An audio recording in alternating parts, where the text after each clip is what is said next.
My name is Sandy Golding, and I'm the president of Beaches Watch, so I want to thank you all for being here tonight.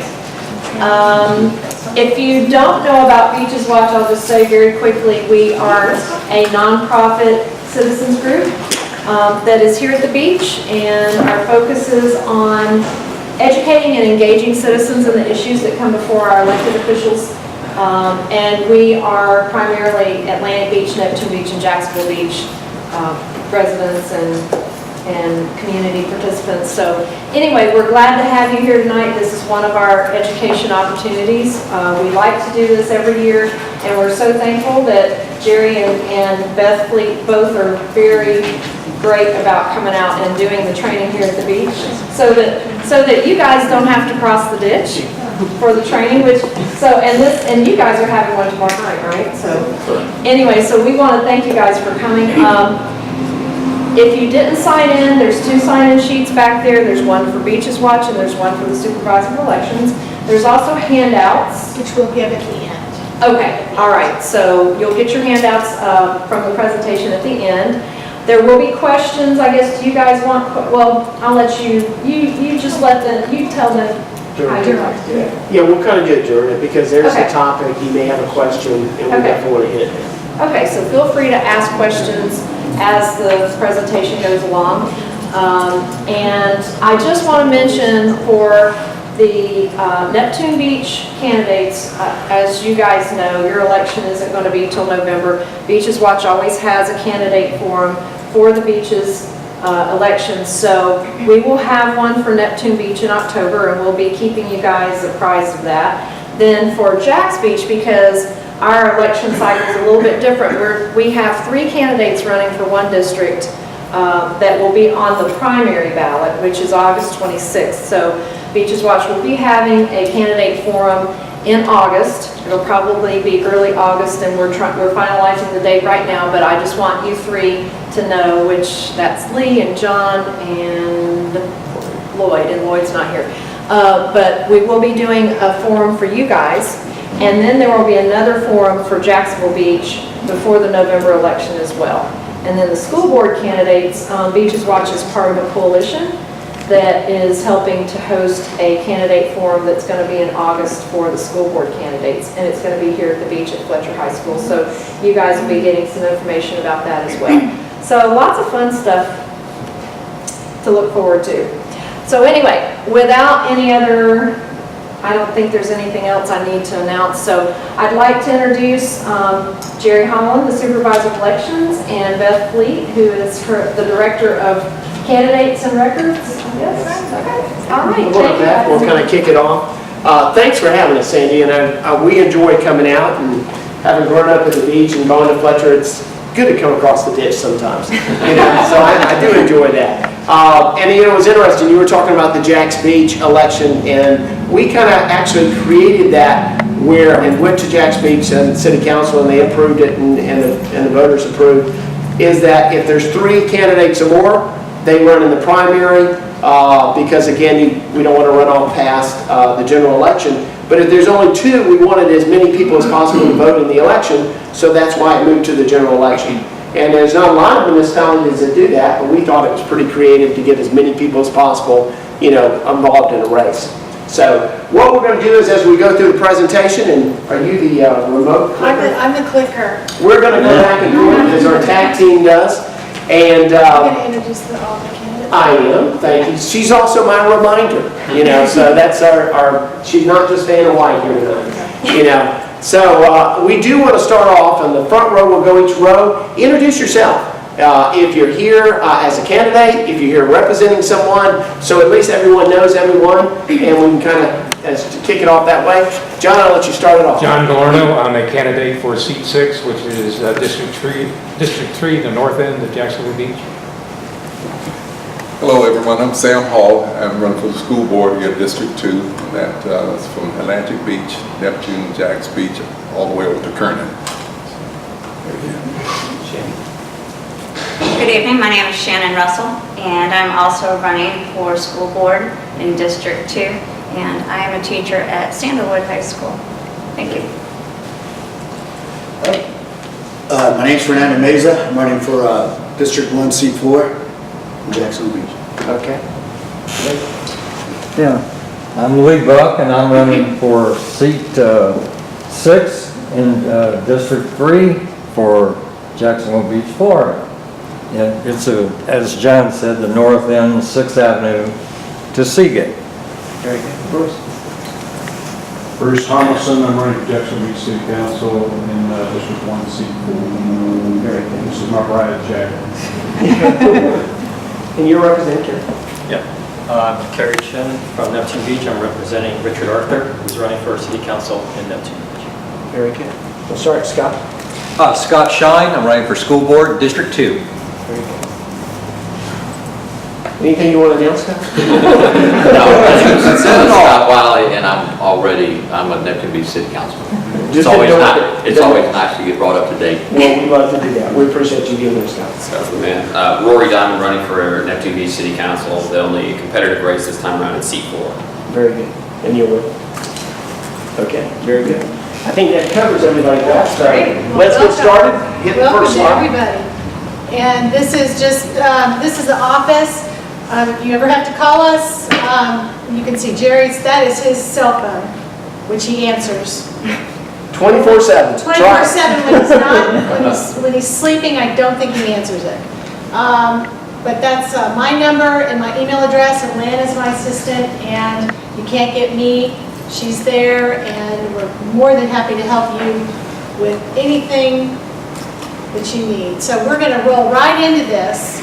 Everybody's asking about absentee, which we really call now vote by mail ballots. But it's absentees, in case you're confused. It's vote by mail. And really this is just the process, or the strategy, if you will, of sending literature to the voters' homes who've requested absentee ballots, who requested vote by mail. And I will say on this, we try very hard to get as many voters involved in the entire electoral process. We just got finished a mail-out program where a lot of people don't realize your absentee ballot request expires. The longest you can do it is 2 federal elections. So it does come at times after a federal election and expires. But a lot of times voters don't realize that their request to be on the absentee has expired. So we sent to every individual whose request had expired a renewal, and then we also sent one to every household in Duval County to see if they would. And we've gotten about 50,000 requests back in countywide. So, and I will say something as we talk further on this, is why we talk about absentees and why it's important and why candidates are always very excited about absentees, is normally the turnout. Like for example, in this primary coming up, we're expecting a turnout between 22 and 26%. That will vary by precinct, but that's countywide. We know though that people who request absentees, and right now about 10% of our voters countywide have requested absentee ballots. We know that the turnout or the return of absentees is double whatever the turnout is for the normal turnout. So therefore, that's why candidates are very conscious about if someone takes the time and asks for a ballot to be mailed to them, they're probably going to take the time and mail it back. And we're one of 4 counties in the state that pays for the postage going back.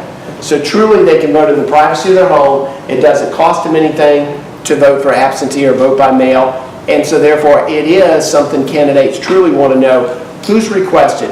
And then they want to know when, and that's what we're going to do next, when some of the dates are that comes up and how many, specifically maybe even Jack's Beach has requested. Right, and before I switch the slide, I just want to let you know that vote by mail data is restricted to candidates, political committees, and parties, and a voter or a member of the canvassing board.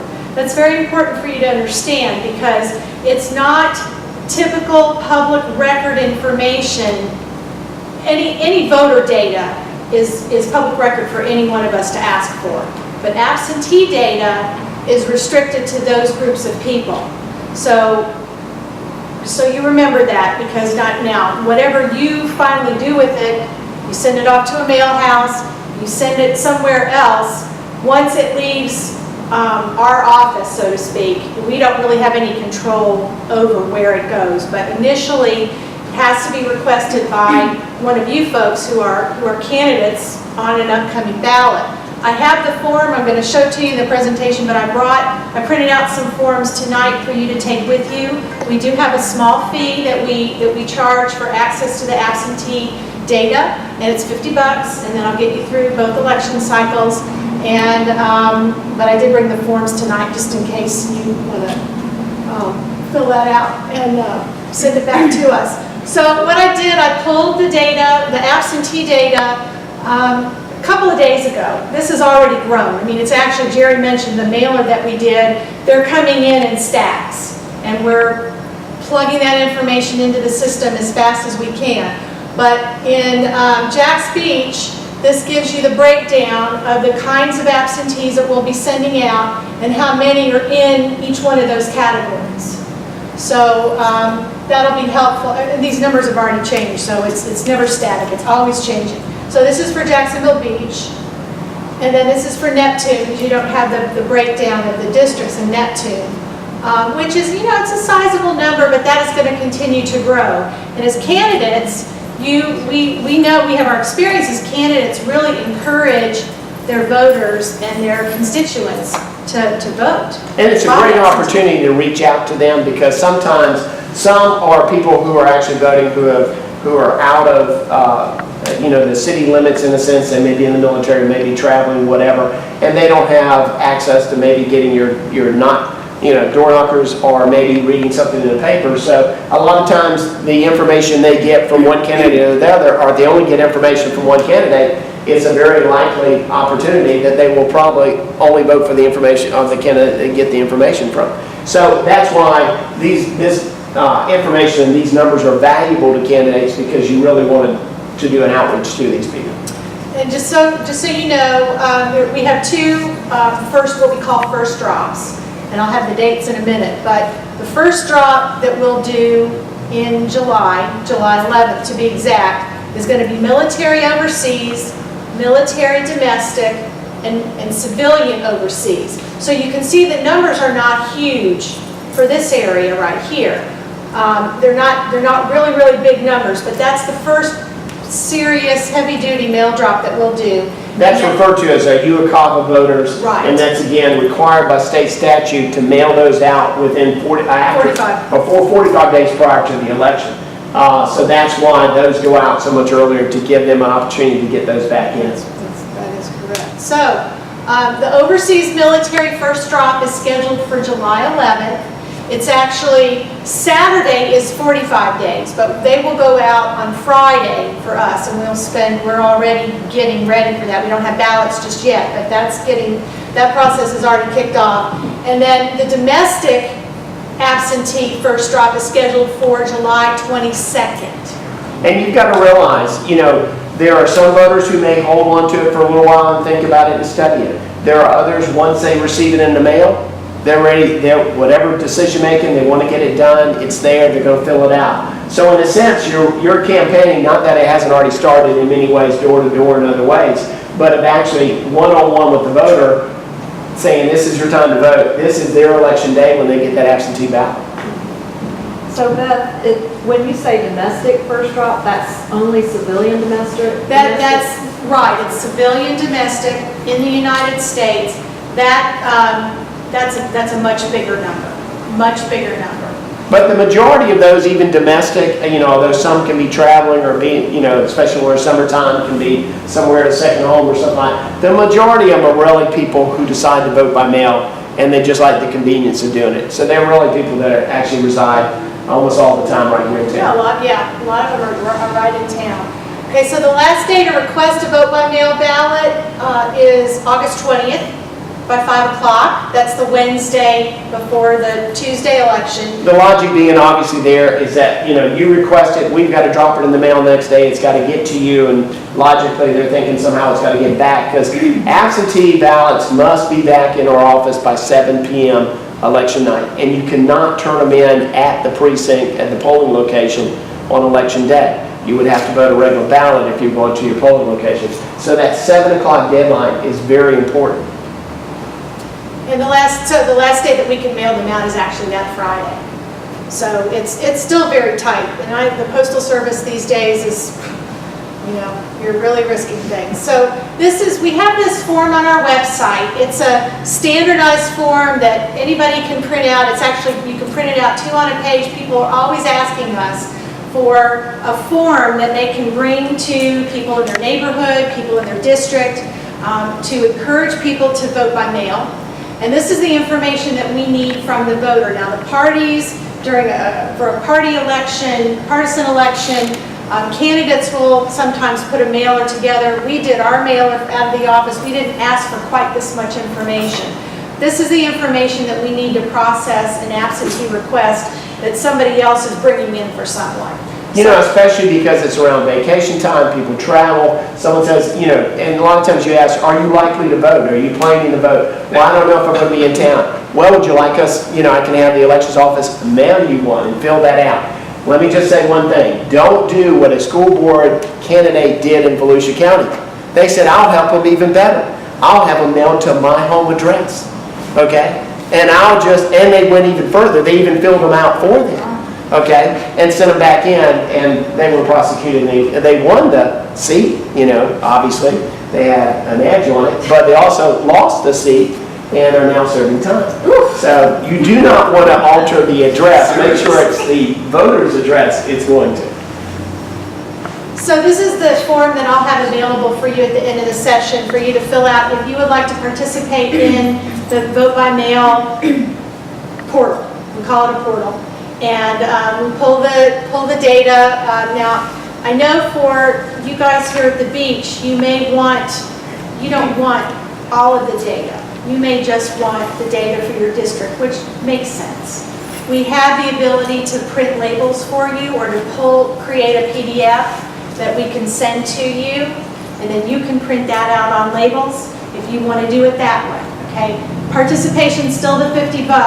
The labels are 50 cents a page if we do them for you. If you do them, you know, it's whatever your cost is. So if that's something that you're interested in doing, now the best way to do is for us to send it to you electronically. We don't want you to have to come, you know, over to downtown to pick up the labels. Although I've had some people have done that, but we want to make it as easy for you as possible. Absentee labels cannot be run by household. Just so you know. So it's going to be a single label for each voter. We can only do it by voters for absentee. So this is what the form looks like. We'd love to have you participate. If you have some special needs, special requirements, we'll work with you. We'll help you however we can. So once your application's been accepted, you're going to get information from us. You'll get an email, you'll get a user code and a password that'll get you into the portal. I'll send you the link. I'll give you remind you again of all the dates and what we're doing, and I keep everybody really informed, and I've got to have good email addresses for everyone too, so, because that's the way I communicate with everybody via email, probably too much, but. Because the key is, as we'll refer to sometimes, how many's in the queue. And right now, we can tell you, as we've just done with numbers, how many's in the queue, and that will keep increasing. Right. Then we have our first drop, which in theory, what you're thinking is now everybody in the queue has been taken care of. But in a sense, request keeps coming in. You may turn in a request for somebody else will call us up throughout that process. So you're going throughout, once that first drop, to getting updates, whether it be weekly or anything, to find out who now has been added. And so you've got usually a major drop in the first one, you know, that you're prepared for, and then you're catching what we call the ones and twos as they go all the way to the cutoff. Absolutely. Okay, and then it goes daily from that point. So if your people that want to know what their status is, okay, some people want to know if they're even registered to vote, right? We hope that everybody is already registered, but you can track your absentee ballot, and this is the screen on our current website right now, and we're at the beginning of a transition. We're going to be transitioning to a new website platform in just a couple of weeks. So it will, it's going to look a little different. So I wanted you to see how the current website looks and how this will look on the new website. And there's a whole bunch more information here that the voter will be able to track as far as it's just going to be a wealth of information. So we're really excited about moving to this new platform. but I just wanted you to see that there will be a difference. So if you go to test it, right now, you'll have the old version. After the 14th of July, it'll look like this. So And I've seen, especially with this information, I've seen where even candidates will take an iPad and as they're walking and a person goes, well, I don't know if I'm registered or not, can pull them right out, check right then and say, yes, you are. You know, this one shows you your address, but maybe your address is not updated, so you need to do a change of address. Or no, you're not. And when is the cutoff, which is 29 days prior to the election. So all that information you can have and you can provide to the voter or the potential voter. that's the computer age is here. Okay, this is our early voting sites. All of the sites we will have, for the August election, we'll have 18 plus our office downtown on Monroe Street. So this is it's a little hard to see, but I wanted you to get a sense of the scope of early voting. We should talk about And really something about this too is the concept that maybe the people in my community are only voting in my community is really, with early voting, is really somewhat antiquated. Because quite honestly, it may be in a Jacks Beach race, but they work over on the west side, so they vote at West Side Regional. You know, or many times when people, when they leave the beaches, they'll, you know, Pablo Creek Library is on that route. So they may stop there and actually vote early. So it is critical to know, although we do a early voting site out at the beaches library, your voters may sometimes be voting somewhere else. Is it beneficial then to maybe put a sign, at least if you're looking at Beaches candidate going up Beach Boulevard or something like that? Probably could be. You know, definitely for school board candidates to know all those early voting sites within your district is important. You know, yes. Just so I'm clear, you can vote early without requesting any permission to vote early, right? Exactly. Early voting is like election day voting, with the exception that early voting says you can vote at any early voting site during that period of time. We're doing early voting by state statute. You can do it to up to 14 days. We know that the primary is somewhat of a low turnout, so I think we're doing, I think it's a combination of 10 days. We're starting on, I think the 15th is on a Friday or Thursday? Yeah, August 15th is a Friday, actually. Okay, it's starting on a Friday, and then we're going Friday through the next Friday through the weekend, so we'll be voting all the way up to the Sunday before the election day. And it's important you look at the hours, know where it's going to happen at. And again, we're very big on making sure either they're voting by mail, voting early, or election day, and they have a great opportunity to take advantage of any of those. So, it's kind of a nice segue into talking about campaigning at precincts, because to have that early voting list, to know where people are going to be congregating, candidates will use that as an opportunity to meet the voters who are coming into early voting to campaign. You've got to remember, though, that you've got to be outside of the 100 feet from the entry into the early voting site. This is probably one of the things I get the most calls on at supervisor elections, as complaints. Yeah, a bunch of them. And that you've got to realize, you can scout them out. You can look at sites where I can actually, because of the way the parking lot is, I can still be outside that 100 foot and still probably greet some voters as they come up, but be very respectful. We will designate, we will put orange cones, and there'll be a deputy outside, a polling deputy that will let you know you're in that side. And so, you know, the 100 foot, as we say, is from the door of the building in which you go in to vote. Not the door of, if the site is further inside the building, we take it from the door as you go into the library, for example, or the door wherever the election day is. So very important to know that 100 foot, but you can, outside that 100 foot, we say, is outside our jurisdiction. Now that doesn't mean that whoever owns the property can't have a say in this. And we see that sometimes, especially on election day. Especially sometimes we have to use many varieties of different polling locations, churches to union halls to commercial buildings to just about you name it, we use it. And so they do have the right outside the 100 foot, of course you can't campaign within 100, but actually to tell you on their property that you may not be allowed to campaign on that. Some are gracious and realize, you know, you're a customer maybe to their business one day or whatever, but others say, this is my parking lot, and also it may serve as a school, a private school. We don't have any on public school property, but it may serve as other functions, so they don't necessarily want congestion or something with the campaigners. But be aware of that. If the owner of a property comes out and says, you can't put a sign on my property, then they have the right to do that, you know, so just be aware of that. You can always call us and ask and clarify that, but we will let you know. And some are very gracious to allow people outside the 100 foot to even collect petitions for future election coming up and all those kind of things, but you do have to be aware of that. Some of the other things we're talking about also. Can a private property owner ask for certain candidates to not be on the property campaigning and allow other candidates? Technically, they can, because it's, again, their property. You know, we like for them to be fair. We like to, and we don't get too much of that, but I will say that could come up where they favor one or something over another, and that's again, outside the 100 foot, and it's not our jurisdiction. But Sometimes where we had the experience in the last election cycle is that it was a church that was the polling location, but they're also a school. And the church building and the school shared a parking lot, and there was a lot of commotion in the parking lot. Parents coming in and dropping kids off, parents coming back in the afternoon, and so we really did kind of have a clash where... And the supporters were very zealous, and so they figured everyone pulling in the parking lot was coming to vote. It was fair game. So they wanted to approach them as quickly as they could. And sometimes it was not even someone intending to vote. Other things we wanted to talk about is obviously campaign apparel. Sometimes, you know, people will say, well, can they walk into a polling location wearing their t-shirt for their candidate? Yes, they can. Can a poll watcher or poll worker wear a campaign t-shirt or hat or something? No, they can't. The key is, again, voter can do that. You know, another thing is, obviously, there's some candidates who love to do their voting election day. It's kind of like, okay, the family comes in, we're all going to vote together, but you vote and you leave.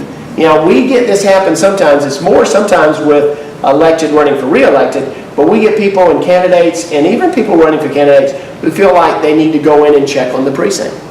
You can't do that. Or they want to go in and say, can I check to see how many people's voting? Or you can walk in and just say, hey, I'm just saying hi today, everything going well. No, you can't do that. You got the right to be in there when you vote. After you vote, you must exit. But you can't do that, check on everything, and just be a nice person seeing if everything's going good. That is not your ability to do that. So We'll talk about poll watchers in a minute. That's where poll watchers can come in very handy for you and your campaign. Obviously, after you voted, you should make your departure. We already talked about this. If you want to see the opinion, there were actually several opinions, but the latest opinion that the Division of Elections opined was the proper one was this DE 9013. So if you want, I can send you a copy of it if you want to send me an email. I don't bring business cards, but my information will be in here. But anyway, if you just want to see where the genesis of the private property owner having the ability to ask people to leave. So political signage, I'm getting a lot of phone calls already about signs that are, you know, can signs be out? Is it too early for signs to be out? Can signs be in certain places? It's already started. You're probably getting some and the key with this is don't assume everybody's laws are the same. They're not. Some, I think we don't have up here Atlantic Beach. Well, Atlantic Beach does have a time frame. It's 30 days prior to the election before signs can go up in Atlantic Beach. You know, and again, I think what they're referring to then is then putting on, I don't think in your yard they restrict, I don't believe, but we'll find on that. But again, know the individual codes within the municipality in which you're running or which you're campaigning, and Jacksonville's the same way. Jacksonville is probably more liberal than the other ones, I would say to some degree, or at least in the enforcement, you know, is more liberal. I think that whatever goes on over here, I think that code enforcement on the Jacksonville's on the other side, they're not going to come. It's going to be your code enforcement, and I'm sure that the city clerks probably get quite a few phone calls as well about improperly placed signs, etc. So you have an obligation to be sure your signs are where they are can be legally, and they shouldn't be where they're illegal. All right, so poll watchers. This is my favorite, one of my favorite topics, because my department handles poll watchers. And these are the folks that you dispatch for you on election day and during early voting to be your eyes and your ears in the precincts and the early voting sites. And what does that mean? Poll watchers, they come at the beginning of the opening of the polls. There's usually a designated area for them to be seated. Supervisor Holland had a new innovation in this last election cycle. We've always done badges for poll watchers, but the badge grew. And the badge is basically a half a sheet of cardstock, and they wear it around their necks. And Some say that we're almost classifying them as leopards or something, because it says, I'm a poll watcher, I can't talk to you, or what, you know.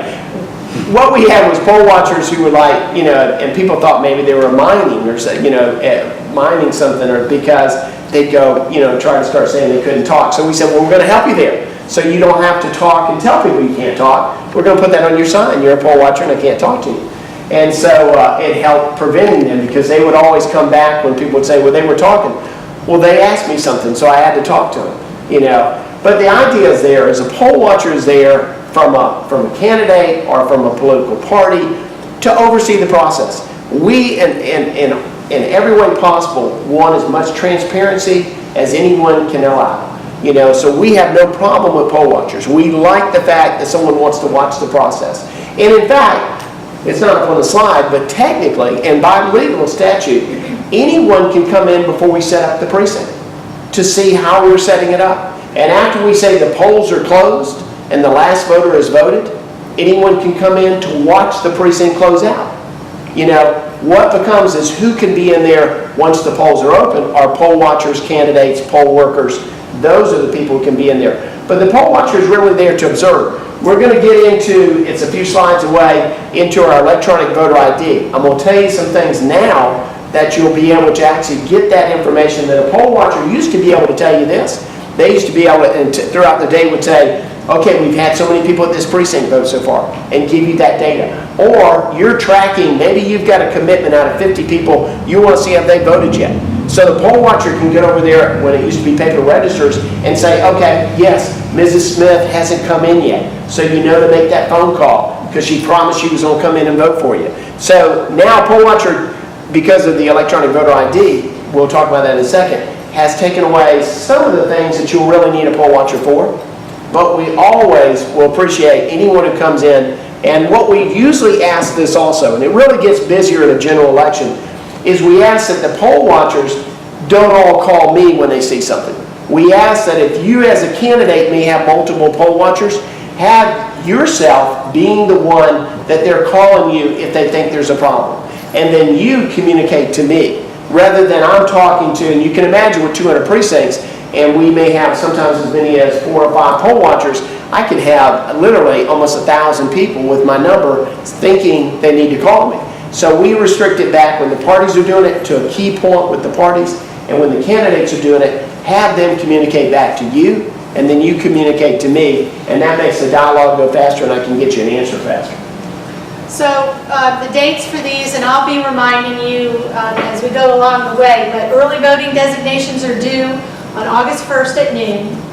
And then for Election Day, they're due on August 12th. That means there's 2 different lists. That means you can have somebody on the first list and not on the second list, or you can have someone on both lists. A lot of times people think once they've signed up on the first one, they automatically roll over to the Election Day. They don't, because we have to have all those. Now, we do have to verify they're Duval County voters. Yes. You know, so that is a requirement. Yes. So from that standpoint, that's why we have to get that list so we can go through and verify that they are a Duval County voter. There's two documents that are linked on our website, and I will walk you through them. One is a state document, and one is an Excel spreadsheet. The state document, don't tell them I said this is worthless. We use an Excel spreadsheet that allows us to create the labels, create the badges, do everything we need, create our master lists for the the precinct managers to have on the election day. So if you're interested in doing poll watchers after you've read all the information on the website and you've looked at the guidelines and you decided, hey, I think this is really, I want to have 4 or 5 people or 2 people assist me, be my helpers, be my eyes and my ears on election day, I'll walk you through the process. And we do fire poll watchers. By that He I mean, does. I Yeah, do. he does. They get, I think we have the 1 warning and you're out. Yeah. Okay, so if they're doing something such as conversing with voters, are somehow doing something we feel the statute says they can't do. They're not being respectful of the staff. Of the staff is saying, hey, I need you to do this, but they're over here in the middle of something and interfering. I give them one warning. If they do it again, they are terminated from being a poll watcher at any other precinct or that precinct for the day. So they're gone. Their tag is ripped off. It's a ceremonial They thing. take it pretty seriously Yes. though. They do not want to be ejected. They don't. And so if we tell them if they get told to back down, chill out, once in a while we have to eject somebody. It doesn't happen often. At best, one election Yeah, countywide, probably. maybe 5 or 6 warnings.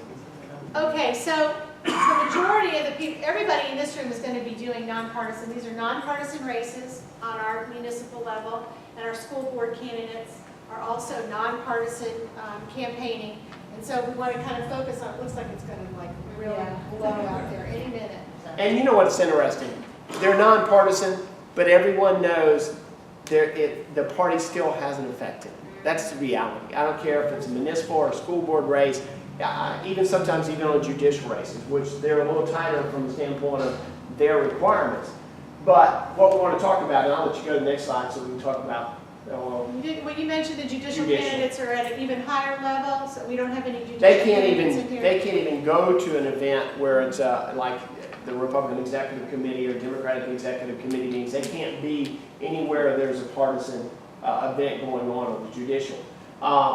But from the standpoint of nonpartisan candidates, this what comes up and seems some ways as if not really saying, it's nonpartisan, because the reality is on your campaign literature, you can actually say, I am a member of the Duval Executive Committee. I am a member of the Democratic Executive Committee or the Republican Executive Committee, or I belong to the First Coast Republican Club. It doesn't say you're a Republican. Now, I know, Scott knows you have to be a Republican to belong, okay? But you can put that in your literature. You can actually, if a candidate, when you knock on the door, says, I like you, but can you tell me what party you are? It's public information. You can do one of two things. You can say that's public information. You can call the Supervisor of Elections office. You can actually tell them, but you can't say, I'm a Republican when you knock on the door. So again, it's nonpartisan, but it's public information. And that's important. You can also, we'll go to the next one, is about you can put a sign at the Democratic headquarters, the Republican headquarters.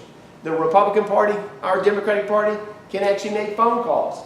And when they make the phone calls, they can say, I'm calling from the Republican headquarters for candidate so-and-so. Well, I thought it's nonpartisan. Yes, it is, But we support them too. And the court cases have said they have a right as a party to support a candidate.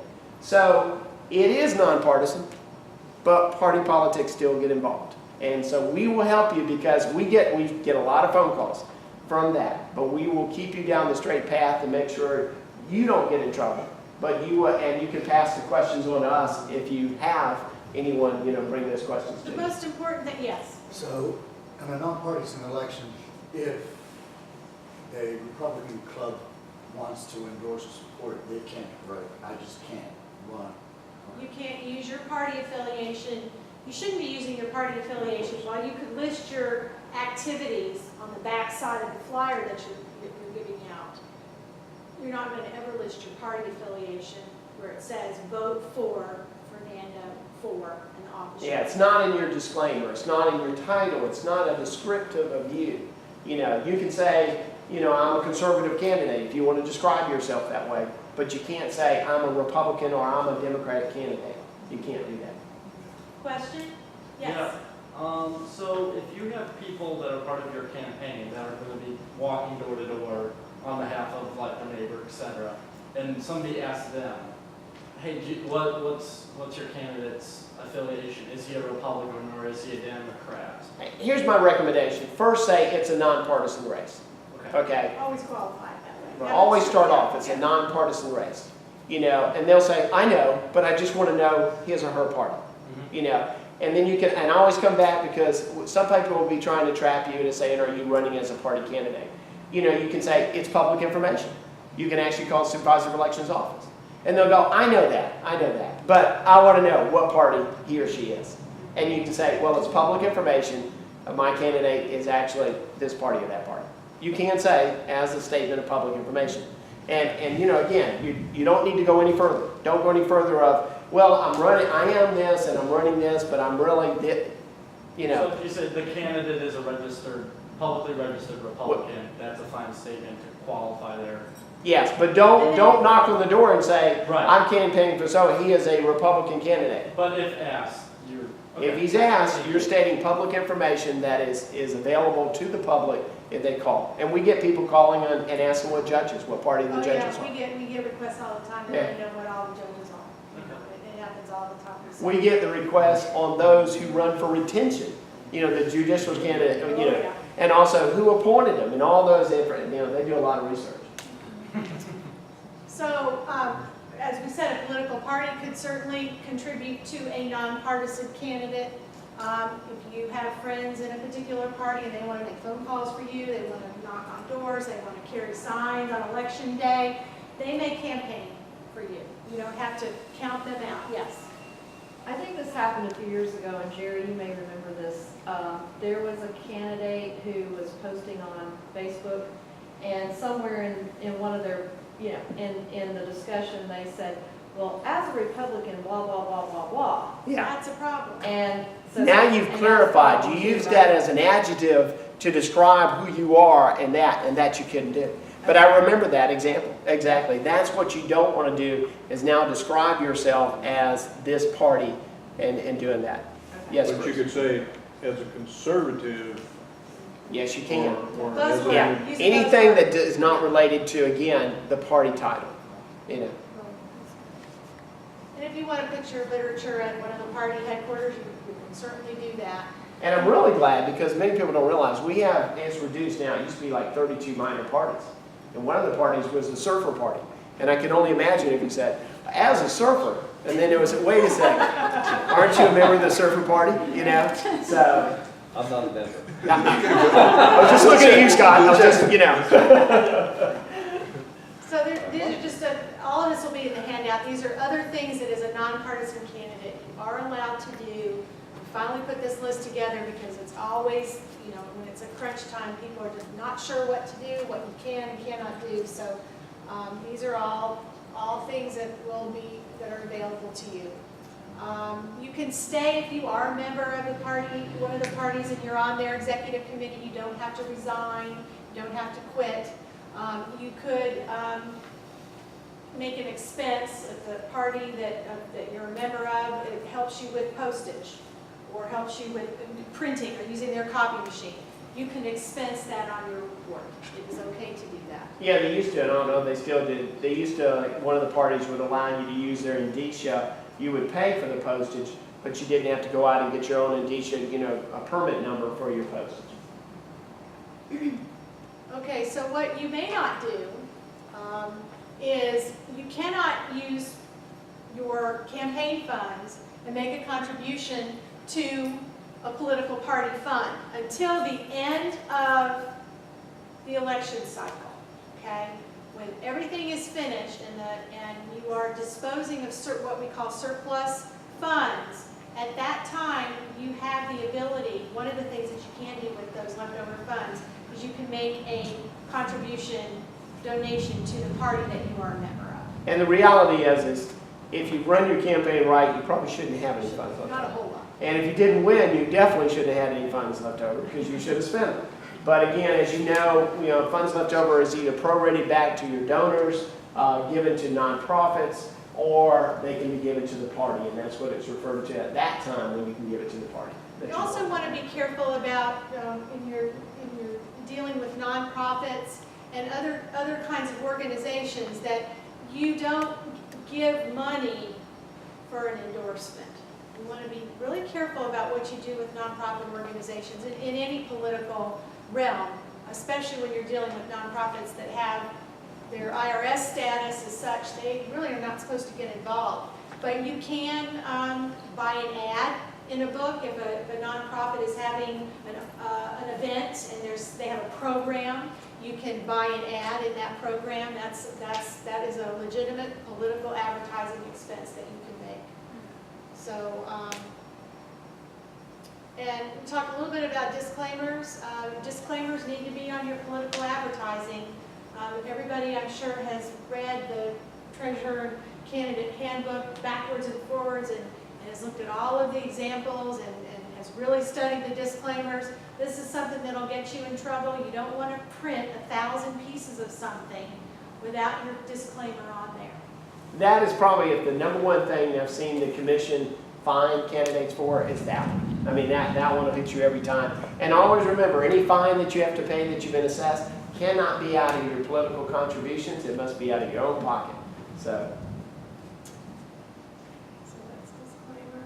And just so you know, if you didn't remember, anything that's designed to be worn and novelty items that have a cost under $10, they don't have to have the disclaimer on them. and I've seen it from everything from golf balls to pins to hats to windmills to whatever. If you make a badge for yourself to wear to meetings, a lot of candidates are doing that now, the badge doesn't have to have the disclaimer on it. And those are really nice to have. That, Yes, okay, is it those items all have to be under $10, or is it anything, those it's things plus something under $10? It's novelty items that have a value of $10 or less, or anything that's designed to be worn. Okay. T-shirts, caps. But an $11 shirt doesn't need a disclaimer. You're correct. Very good. And then as far as Google Ads, Yahoo links, all those kinds of things, there's obviously not a lot of room on those little boxes to put a disclaimer. And we get a lot of phone calls on this. The key with so much of this is where the disclaimer has to be is where it brings you back to. And most of those Google ads and most of the ones that you'll see that comes up on Facebook ads and those things are all trying to bring the voter back to your website. And that's the key to that.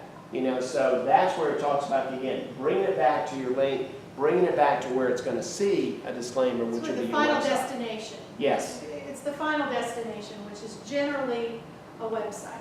Now, there's a lot of conversation, and I talk a lot about Facebook and all of the social media sites, which in and of themselves are not paid expression. You don't have to pay to set up a Facebook page, Right. or a blog, or a Twitter account. All of these things, there's not a cost associated with that. And so the information that's flowing back and forth doesn't have to have the disclaimer on those particular things. But again, once you end up at a website, the website, which is the final destination, has to have political disclaimer. I recommend that you put it on every slide of your website, just in case somebody comes to it from does a Google search and lands somewhere in the middle of your website. You want to be clear that all the parts of your website have that political disclaimer on there, so there's no question that it's paid political advertisement by your campaign. And I'll hear sometimes, well, I didn't pay for it, okay? Well, what that means then is someone has now contributed the cost of whatever that item was, and that should show in your contribution as, again, an in-kind contribution. So when it's involved with the cost, that's what you have to think of, other than what we talked about on the novelty items and the things you wear. And it's got a cost involved, it better have a disclaimer on it. Even if someone else is, I've had people say, well, someone else printed up those flyers, or someone else printed out a letter to go out to vote for me. Guess what? Paid for and approved by you. Disclaimer on there. So even if they're donating all that, now in-kind contribution, but it better still have, because again, it's a contribution. It may not be in the form of a check, but it is in the form of something that goes towards your campaign. And what I always advise candidates to do is, any of the social media, put a statement on there that says this is the official Facebook page of the campaign, okay? Somewhere on there where you're able to put information that when people come to your Facebook page, it's always going to be on the top, just so that they know that it's the official Facebook page, or whatever the social media is. Now, I do know that people are using Facebook a lot now for accepting contributions. There's a way to do that now. Click a button on a Facebook page. We'll talk about that in a minute. Again, Twitter doesn't, in and of itself, does not have to have a disclaimer. And this is set by third party. Eventually, when it lands on the website, as long as the website's in compliance, you'll be okay. An email by itself, people always forget about this. An email in and of itself doesn't cost any money. But I recommend if you have a template that has your branding that you've established for your campaign, build in the disclaimer somewhere on that, because if it's a really good email, you might want to print it out, put it in an envelope and mail it. Then you've incurred a cost. And while we're talking about email, it's very important. And a lot of times you'll obtain email lists. It may be from a history of all the people you've emailed. You know, be conscious again, you're responsible to make sure they don't go to a government email address. Okay, and that, if it's got GOV in it, if it's got COJ for City of Jacksonville, if it's got an address part of it that's going to someone here in City Hall or one of the other city halls, you're now, when you send an email to an address that is a government address email, you are campaigning in a government building, which is a violation of the statute. So you just, you know, we had this happen with our mayor in Jacksonville, was sending out to the employees to let them know about something, and part of the campaign. Couldn't do that. Had to retract those, and they just said, well, it was part of his email blast. And so from that standpoint, you can't do that. Yes, sir? He sent them to City of Jacksonville email addresses. Did it originate from his City of Jacksonville email address? No, it did not. But you still can't send it. I inquired to somebody about that, and I didn't get an answer. No, to our knowledge, I think when it came up, No, it was the campaign headquarters that sent it. It was the campaign consultant Yeah. that issued the email. But you got to be aware that you're making those, you know, those emails You have to make going. every effort. The state says you have to make every effort to scrub your email distribution list, so you're not intentionally sending campaign information to a government building. And as we talked, and I don't think we have a slide actually on government buildings, but be conscious of that. You may be in paying an electric bill or doing something else, you're still in a government building. You still can't, someone runs in and says, well, aren't you running for so-and-so? Yeah, let me talk to you about that outside. You know, yes. One of my other questions would be .edu accounts, because you could have someone from your high school days or something that's now a teacher, and you don't know if it's a public or private institution.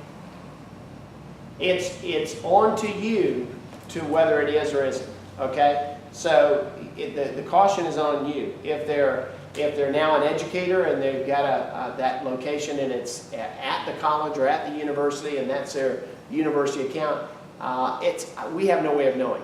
And really, we're not, you know, we're here really as your ally to make sure you don't get in trouble.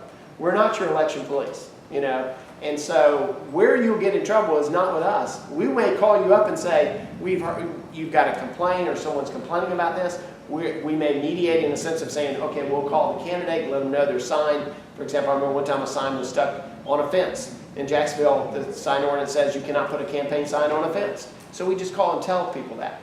But on the same sense, we're not going to be out there looking at that. But once we get the call, we're going to call you up as we did on the mayor's administration, is to say, listen, you're sending these, we got this call, and immediately they reacted and said, we'll purge our list. So it's back on you whether or not it's truly a government, you know, email address, or is it something else.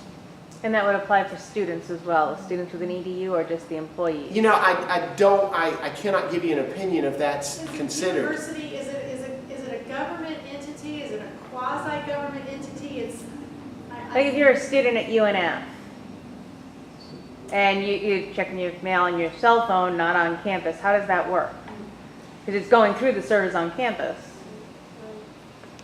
I haven't seen an opinion on that. We can certainly... We'll ask the question. When we don't know and we haven't had that question, we go to the state attorney's division of election. We'll ask them, because we do know on those other accounts, those are considered government email addresses. But we'll ask Beth, if you will, we'll check on that.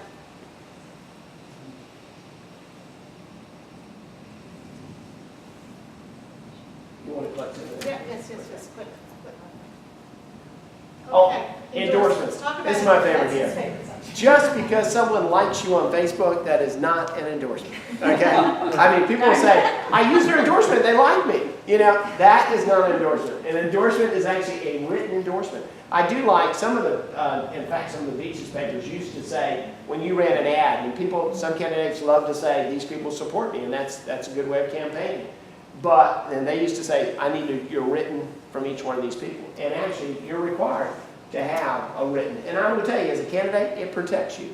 Because sometimes the people who are saying, oh yes, you can use my name, and you go to use it, and then all of a sudden someone else or something, they go, no, I didn't tell them. And you're like, I remember this conversation. So having it in writing says, hey, at least, they did it one time and now they don't, so I'll make sure I don't use it again. But very important to have it written, and don't consider Facebook friend as an endorsement. And we don't verify.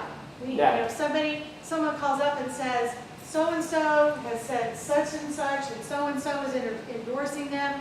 I want to see a copy of that endorsement. Usually, You have to go to the candidate. Usually someone's name on the list is who The calls one. me and goes, someone used my name on a list.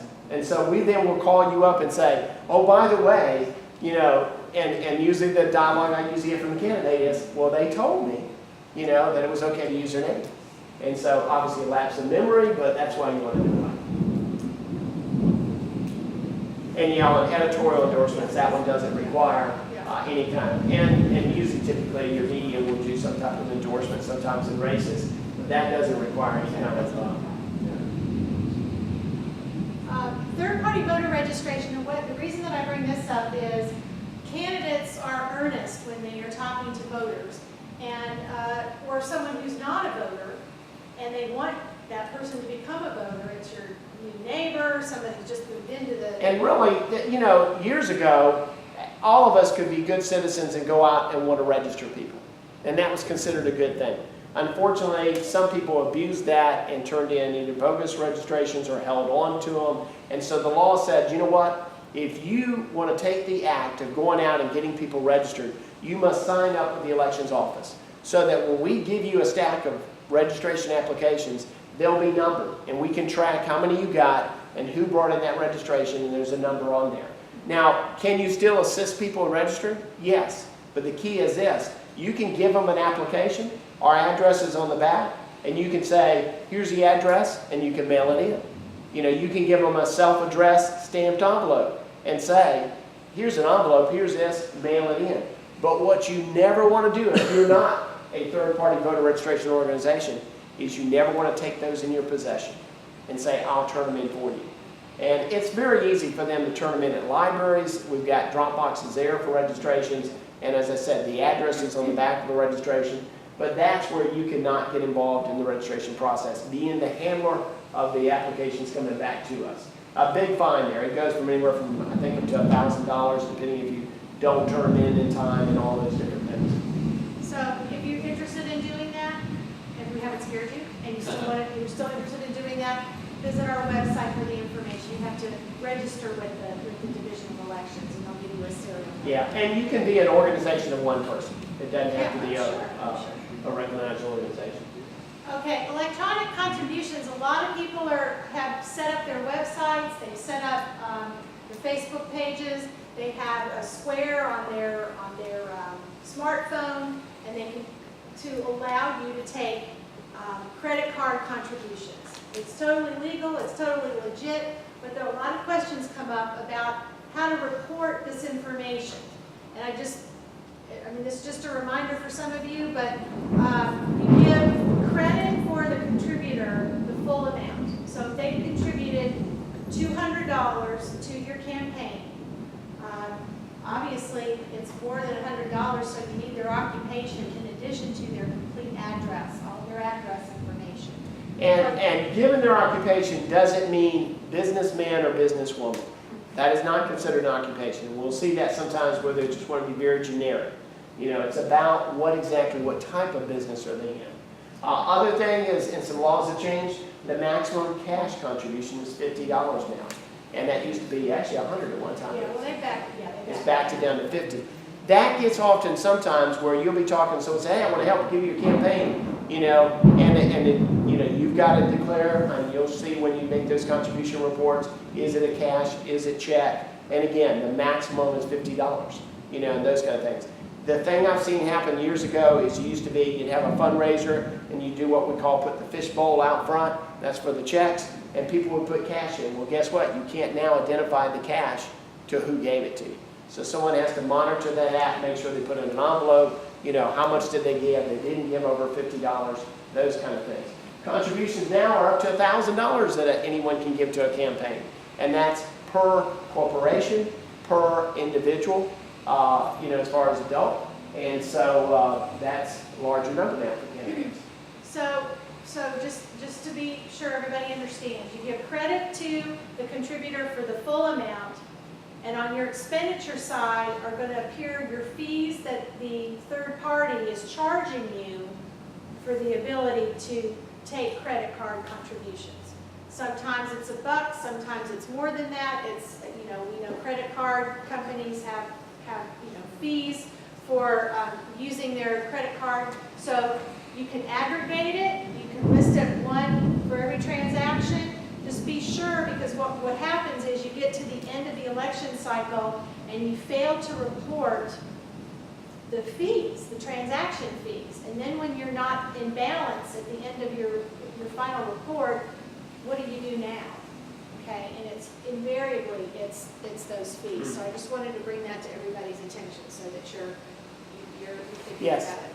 You mentioned that the max contribution now is $1,000, but is it true that, like, prior to the primary, it's 1,000, and then after the primary, you can get an additional 1,000? Yes, it's per election, But in a situation, say, if the Jax Beach candidates are going to the general election, they just have one election. So they don't get to raise for the primary and then raise for the general, for those who's on the general. If you're a statewide candidate, and just for clarification of record, theirs maximum now is 3,000. So, but for the candidates we're talking about, the maximum is 1,000 per each election. Yeah, absolutely. Okay, so election day, get out the vote reports are going to come from, Jerry mentioned it, we're going to be using our eBid machines. And this is what, when I was talking about, eBid is an acronym for electronic voter ID. It's replacing the paper registers when people used to sign in. If you voted early, that's what you were checked in. An eBid, basically, there's a scanner for your driver's license. It pulls up the voter's name. You sign a pad instead of signing the register. That's the process. What's great about it now is it's live data to us. We know throughout the day how many people's voted by precinct. We know also who's voted throughout the day. You can have access also to that information. So you don't have to rely on the poll watcher telling you what's the turnout, who's voted, those kind of things. Very valuable information if you're checking or you have certain voters, or maybe you're looking at a key precinct, or you're looking at something and you want to see how the turnout numbers are. That's important. It's really helpful to the candidates. Yes? Just a side note on the signature Yes. mechanism. When I voted last time, it was so badly calibrated that my signature came out as some crazy squiggle. Yeah, we replaced every one of those. You'll see all new signature pads that are calibrated and all checked beforehand. Let me know if you have any problem with the one, but there'll be all new equipment that you have. This is the latest one. That was the old eBids. And they did get to the point where, quite honestly, they're like just like the ones at Walmart or Home Depot, and you start saying, I can't even see my name. And it's important that we have one that's very accurate. So we're really excited about this for election day. Things are going to should go much more smoothly and more efficiently. So we'll keep us informed how it's working out there. Jerry, talk about election night. What goes on election night? Election night, you really want for me to have your cell phone number, okay? Because I love, especially if it's two people in a race or something, I love making that call and telling the winner they won. If you didn't win, I don't like making that call, so I don't call you, okay? Nobody wants that bad news, okay? But everybody remembers the guy who calls you and says, congratulations. So I do, make those calls. Understand this on election night.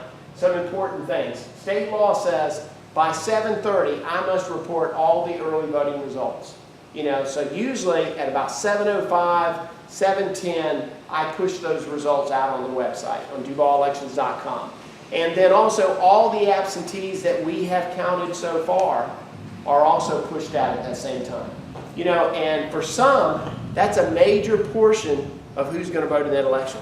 In presidential elections, I've had as many as 64% of the votes that I'm going to count be in the early voting and absentee.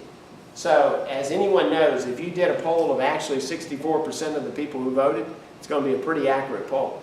So in many ways, you want that. That's why that first data. One of the things you'll see if you're watching TVs or even our website is you'll see X number of votes counted and 0 precincts. Well, the reason that is, that's your early votes and your absentees. It's not an error. And then also, which is great now, is the equipment that we use on election day has a wireless modem, which basically, as soon as they close out the machine, it wires the results to us. Now then they print out results, they post it on the door. If you have a poll watcher, they can see the results right there at the polling location. But also it's wireless into us, and so our results come a lot faster as soon as they close that machine out. So again, we're trying to help you. What we normally do in elections, now unless it just all comes in real fast in the first 30 minutes, is we try to report about every 30 minutes so that you don't have to constantly go refresh and every 5 minutes. And that way it gets you in a cycle of going, okay, I know the first results are going to come out probably in the first 15 minutes. He's probably going to hit a refresh at 7:30, 8 o'clock, 8:30. My goal has always been trying to be wrapped up with the election by the 11 o'clock news. That's our goal. And we also try to be ready to leave the elections center at midnight. Everything has to be back in, all the votes, all the provisional and stuff like that. If it is a close election, you are still waiting for a couple things to happen, and it will be the next day. You're waiting for provisional ballots to be counted. The canvassing board, and you're welcome to be there if it's that close. And we've had elections that close, and the candidates want to be there.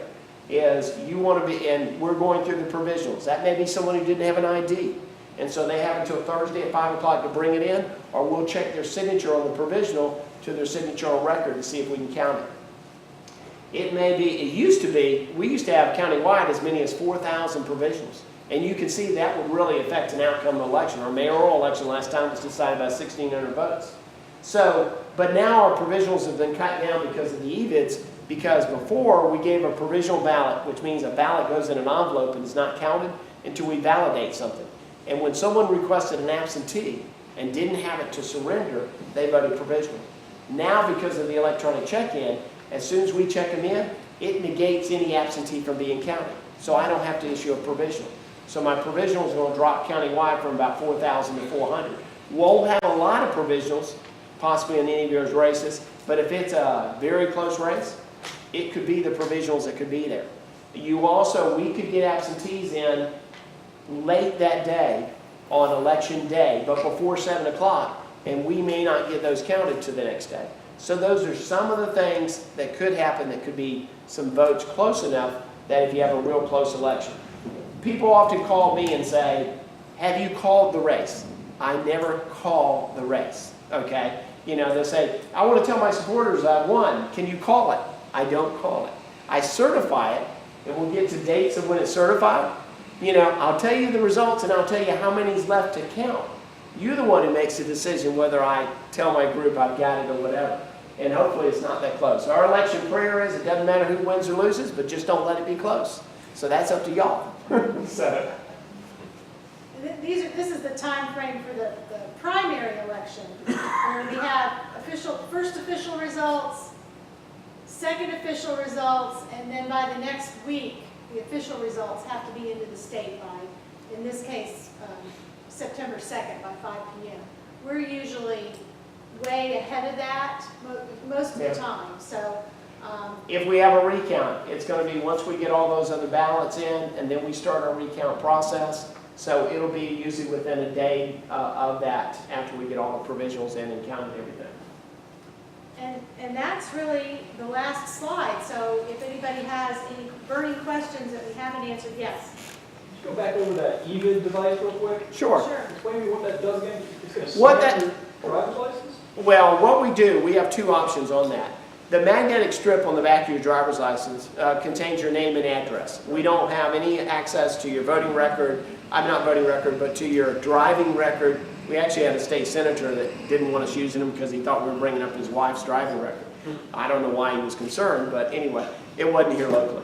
But from a standpoint, it's bringing up your name so that we can pull you up and check you as the voter. So the magnetic strip's doing that. Are you also showing your voter registration card? You still must show your ID, because obviously you're providing, your voter registration card.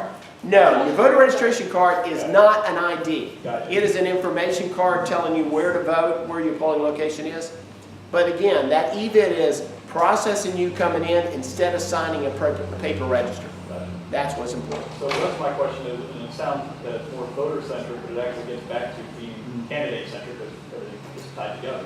So did the state or did your office determine what is a ID?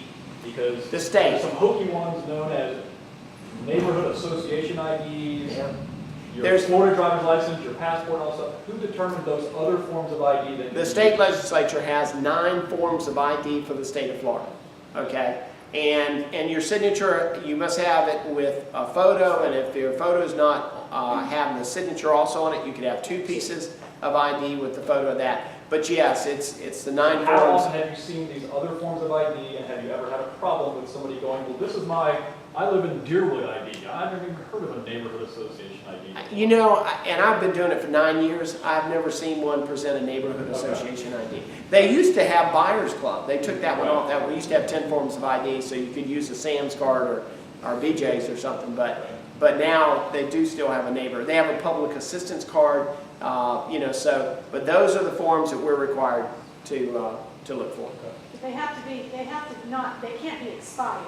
No, that's the key too. You can have a Florida driver's license. If it's expired, it's not considered a valid ID. Good point. Other questions? Y'all all ready? Yes, Bruce. Dates for the general election, as they apply to the various dates you're talking about for the primary? The date for the general election is November 4th. No, I mean for Oh. various.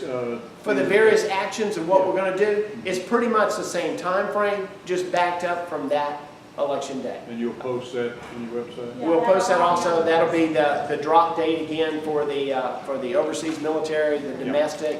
All those dates are there, and again, it's the same prescription. It is.